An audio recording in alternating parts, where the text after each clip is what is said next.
Assalamualaikum warahmatullahi wabarakatuh. Halo anak-anak, berjumpa lagi dengan Ibu Febri. Bagaimana kabar kalian hari ini? Semoga kalian selalu diberikan kesehatan agar kalian bisa mengikuti pembelajaran hari ini dengan penuh semangat. Dan tentunya di masa pandemi seperti ini, jangan lupa untuk selalu memakai masker. Kemudian mencuci tangan di air yang mengalir dan tentunya menjaga jarak dan tidak berkerumun di tempat yang ramai jika tidak berkepentingan ya. Nah anak-anak, video pembelajaran kali ini Ibu akan menyampaikan materi untuk kelas 5, tema 1, organ gerak hewan dan manusia, subtema 2, manusia dan lingkungan, pembelajaran 4, dengan muatan pelajaran IPS, lalu PPKN, dan Bahasa Indonesia. Nah, pada pembelajaran kali ini akan mempelajari tentang kenampakan alam, tentang bentang alam di Indonesia, kemudian tentang iklim-iklim yang ada di Indonesia, dan selanjutnya tentang beragam flora dan fauna yang ada di Indonesia, dan yang terakhir perilaku yang sesuai terhadap nilai-nilai Pancasila. Nah anak-anak, sebelum kita memulai pembelajaran ada baiknya kita berdoa terlebih dahulu ya, agar pembelajaran yang kita sampaikan pada hari ini dapat tersampaikan dengan baik dan bisa memberikan manfaat di kehidupan sehari-hari kita. Mari berdoa menurut agama dan kepercayaan masing-masing. Berdoa dimulai. Berdoa selesai. Anak-anak, tujuan pembelajaran yang akan kita capai pada hari ini yaitu sebagai berikut. Silakan kalian amati ya.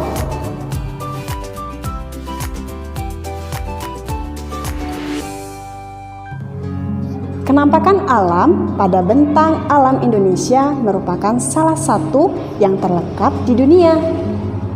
Kenampakan alam itu meliputi laut, pantai, dataran rendah, lembah subur, padang rumput, sungai, danau, bukit, pegunungan, kemudian hingga gunung.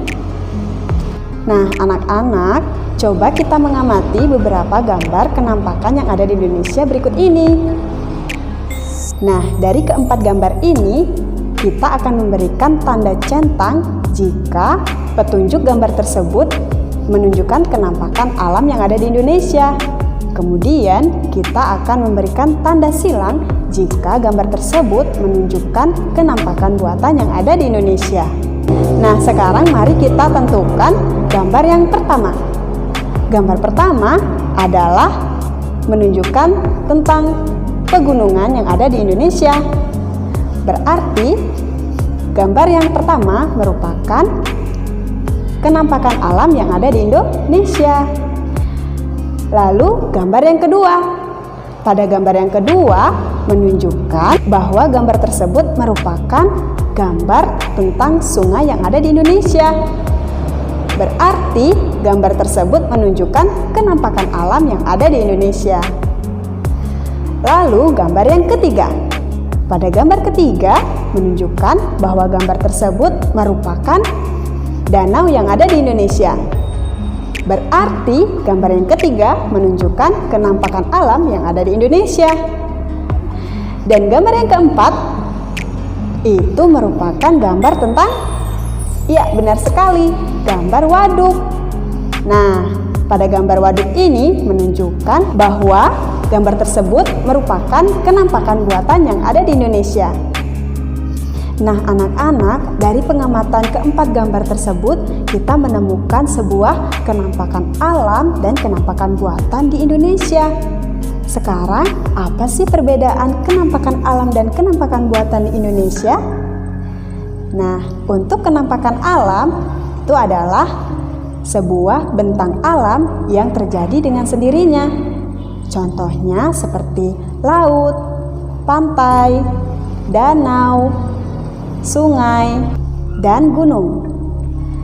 Nah, kemudian untuk kenampakan buatan itu adalah kenampakan yang dibuat oleh manusia untuk kepentingan tertentu. Contohnya seperti waduk, pemukiman, stasiun, sawah, bandara, pelabuhan, sekolah, dan lain-lain. Tuhan telah menganugerahi negara ini berupa hutan, sungai, danau, gunung, pegunungan, lembah, dan padang rumput yang sangat mempesona. Ingatlah, keindahan dan kekayaan ini tidaklah semua negara memilikinya. Banyak negara yang sebagian wilayahnya hanya berupa padang pasir, hamparan es, atau padang rumput. Kenampakan alam pada bentang alam Indonesia merupakan salah satu yang terlengkap di dunia karena memiliki laut, pantai, dataran rendah, lembah subur, padang rumput, kemudian sungai, danau, bukit, pegunungan, hingga gunung dapat ditemukan di Indonesia. Bentang alam di Indonesia sangat bervariasi. Masing-masing wilayah memiliki karakteristik masing-masing yang membedakan dengan wilayah lain di Indonesia. Nah, anak-anak, ayo kenali negerimu lebih dekat lagi ya. Berikut ini bentang alam Pulau Papua secara umum. Pulau Papua adalah pulau berbatasan langsung dengan negara Papua Nugini. Pulau Papua merupakan bagian dari wilayah Indonesia bagian timur. Pulau Papua juga merupakan pulau terbesar di Indonesia dan juga termasuk pulau terbesar kedua di dunia setelah Pulau Greenland. Sebagian besar daratan Papua masih berupa hutan belantara. Lebih dari 70% wilayah Papua merupakan hamparan hutan hujan tropis yang sulit ditembus karena terdiri atas lembah-lembah yang curam dan pegunungan yang tinggi. Puncak tertinggi di Indonesia berada di Papua, yakni Puncak Jayawijaya yang sebagian puncaknya ditutupi oleh salju. Selanjutnya, kita akan mempelajari tentang bentang alam yang ada di pulau-pulau terbesar di Indonesia. Sekarang, kalian simak tabel berikut ini. Yang pertama adalah Pulau Jawa. Di Pulau Jawa, silahkan kalian simak. Di situ terdapat bentang alam, gunung, lembah, bukit, sungai, dataran rendah, dan pantai. Silahkan disimak ya. Nah, kemudian tabel yang kedua adalah Pulau Sumatera. Di Pulau Sumatera juga terdapat bentang alam yang sudah tertera pada tabel ini ya. Silahkan kalian simak. Selanjutnya, Pulau Kalimantan. Di Pulau Kalimantan juga sama. Terdapat bentang alam yaitu berupa gunung, lembah, bukit, sungai, dataran rendah, dan pantai. Dan di Pulau Sulawesi. Di Pulau Sulawesi juga sama ya anak-anak, memiliki beberapa bentang alam. Silakan kalian simak. Selanjutnya di Pulau Papua. Di Pulau Papua juga terdapat beberapa bentang alam, yaitu gunung, lembah, bukit, sungai, dataran rendah, dan pantai. Silakan disimak. Kemudian Kepulauan Maluku. Di Kepulauan Maluku juga terdapat beberapa bentang alam. Silakan disimak. Selanjutnya Pulau Bali. Di Pulau Bali juga memiliki bentang alam ya.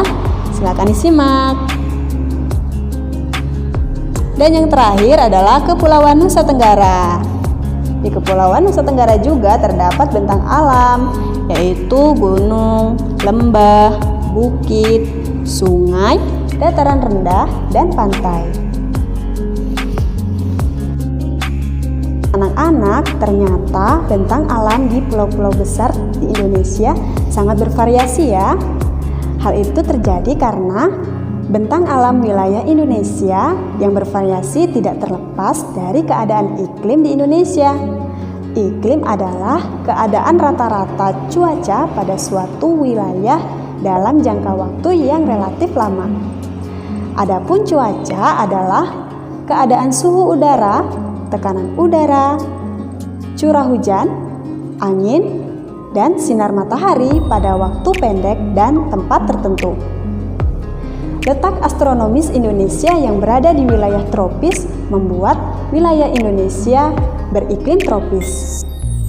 Ciri-ciri iklim tropis adalah suhu udara yang tinggi sepanjang tahun, dengan rata-rata tidak kurang dari 18 derajat Celcius, yaitu sekitar 27 derajat Celcius. Di daerah tropis tidak ada perbedaan yang jauh antara suhu pada musim hujan dengan suhu pada musim kemarau. Ciri iklim tropis yang lainnya adalah lamanya siang dan malam hampir sama, yaitu 12 jam. Iklim musim dipengaruhi oleh angin yang berubah-ubah setiap periode waktu tertentu. Biasanya, satu periode perubahan adalah 6 bulan sekali.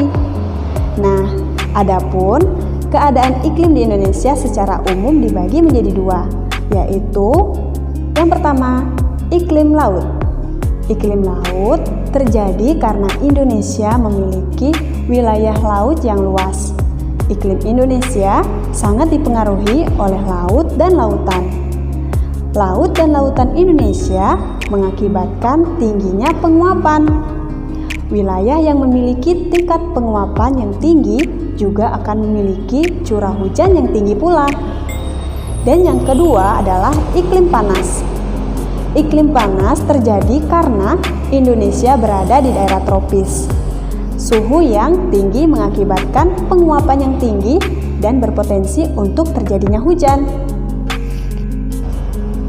Tahukah kamu bahwa bentang alam, kondisi fisik wilayah, dan keadaan iklim berpengaruh terhadap besar dan beragamnya flora dan fauna? Begitu juga yang terjadi di Indonesia. Tahukah kalian apa itu flora dan fauna? Nah, untuk mendapatkan informasi tentang beragamnya flora dan fauna di Indonesia, silahkan kalian membaca teks yang ada di buku di halaman 96 dan 97. Pada teks tersebut, silahkan kalian bacakan secara mandiri ya. Setelah kalian membacakan teksnya, tugasnya adalah kalian tentukan ide pokok dari setiap paragrafnya dan dituliskan di buku kalian masing-masing.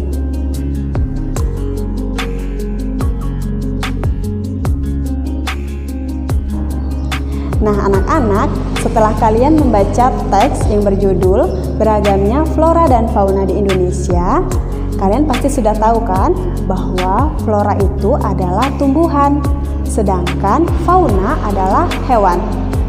Nah, sekarang mari kita bersama-sama mengamati bagan persebaran flora dan fauna di Indonesia. Yang pertama adalah bagan persebaran flora di Indonesia berikut ini. Nah, persebaran flora di Indonesia itu dibagi menjadi dua, yaitu Indo-Malayan dan Indo-Australian. Pada Indo-Malayan meliputi kawasan Indonesia bagian barat, yaitu di Kalimantan, Sumatera, Jawa, dan Bali. Kemudian di Indo-Australian meliputi kawasan Indonesia bagian timur, yaitu Sulawesi, Maluku, Nusa Tenggara, dan Papua. Kemudian karakteristik atau ciri-ciri di Indo-Malayan yang pertama adalah 1. Jenis meranti-merantian sangat banyak. 2. Terdapat berbagai jenis rotan. 3. Tidak terdapat hutan kayu putih. 4. Jenis tumbuhan matoa sedikit jumlahnya. 5. Jenis anggrek sedikit jumlahnya. 6. Terdapat berbagai jenis nangka. 7. Tidak banyak tumbuhan sagu. Nah, sedangkan karakteristik di Indo-Australian yaitu 1. Jenis meranti-merantiannya hanya sedikit. 2. Tidak terdapat berbagai jenis rotan. 3. Terdapat hutan kayu putih. 4. Terdapat berbagai jenis tumbuhan matoa. 5. Jenis anggreknya banyak. 6. Tidak terdapat jenis nangka. Dan 7. Banyak terdapat tumbuhan sagu. Kemudian, bentang alam yang bervariasi dan luas yang terpisahkan ke dalam pulau-pulau juga membuat beragamnya fauna di Indonesia. Nah, sekarang coba kalian amati bagan persebaran fauna di Indonesia berikut ini. Menurut coraknya, fauna Indonesia dikelompokkan menjadi 3, yaitu fauna bagian barat, fauna bagian tengah, dan fauna bagian timur. Fauna bagian barat dan tengah dipisahkan oleh garis Wallace. Kemudian, fauna bagian timur dan tengah dipisahkan oleh garis Weber. Untuk fauna Indonesia bagian barat atau tipe Asiatis mencakup wilayah Jawa, Sumatera, Bali, dan Kalimantan. Banyak ditemui mamalia yang berukuran besar, seperti gajah, badak bercula 1, banteng, macan, topir, kerbau, rusa, orang utan, monyet, babi hutan, bekantan, dan lain-lain. Banyak juga ditemui reptil seperti ular, kadal, tokek, buaya, biawak, bunglon, kura-kura, dan terenggiling. Berbagai jenis burung yang banyak dijumpai di daerah ini diantaranya burung hantu, elang, merak, gagak, jalak, kutilang, dan berbagai macam unggas. Adapun berbagai macam ikan tawar dapat dijumpai di wilayah ini, seperti pesut. Selanjutnya, kita akan memasuki fauna Indonesia bagian tengah atau tipe peralihan. Wilayah ini juga sering disebut dengan wilayah fauna Kepulauan Wallace. Mencakup wilayah Sulawesi, Timor, Maluku, dan Nusa Tenggara, serta sejumlah pulau-pulau kecil di sekitarnya. Fauna yang menghuni wilayah ini diantaranya babi rusa, anoa, kemudian kuda, monyet sabah, babi, beruang. Lalu yang terakhir adalah fauna Indonesia bagian timur atau tipe Australik.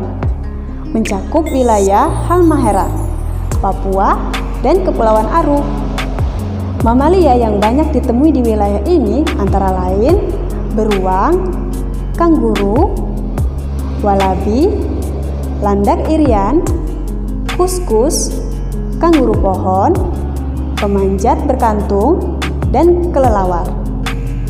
Di wilayah ini tidak ditemukan kera. Kemudian wilayah ini banyak juga ditemui jenis reptil seperti ular, kadal, buaya, dan biawak. Berbagai jenis burung yang banyak dijumpai di daerah ini antara lain cendrawasih, kasuari, nuri, raja, udang, dan namudur. Adapun jenis ikan air tawar relatif sedikit.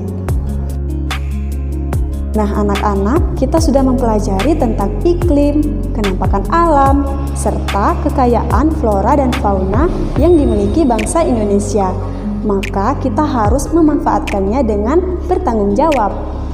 Nah, tiap kali pemanfaatannya juga harus memikirkan mengenai dampak yang ditimbulkan disertai dengan upaya pelestariannya. Selain itu, pemanfaatan pun harus disesuaikan dengan kebutuhannya. Kita tidak boleh memanfaatkan kekayaan potensi alam yang dimiliki Indonesia ini secara sembarangan. Ada sebagian kekayaan alam yang tidak bisa diperbarui. Misalnya saja berbagai macam bahan tambang seperti emas, batu bara, minyak bumi, timah, dan lain-lain. Bahan-bahan tersebut memiliki keterbatasan jumlah yang suatu saat akan habis. dalam pemanfaatan kayu hutan juga, kita tidak boleh melakukannya secara sembarangan. Kita tidak boleh menebang pohon dan membakar hutan secara tidak bertanggung jawab. Jika penebangan hutan dilakukan terus-menerus tanpa adanya usaha pelestarian, maka yang terjadi adalah perubahan iklim yang memicu terjadinya global warming. Global warming itu adalah meningkatnya suhu bumi, hilangnya habitat hidup berbagai flora dan fauna di Indonesia, kemudian punahnya jenis-jenis flora dan fauna tertentu, menyebabkan terjadinya banjir dan tanah longsor. Adapun pembakaran hutan yang dilakukan secara tidak bertanggung jawab akan mengakibatkan terjadinya bencana kabut asap serta hilangnya habitat hidup berbagai flora dan fauna dan punahnya jenis-jenis flora dan fauna tertentu.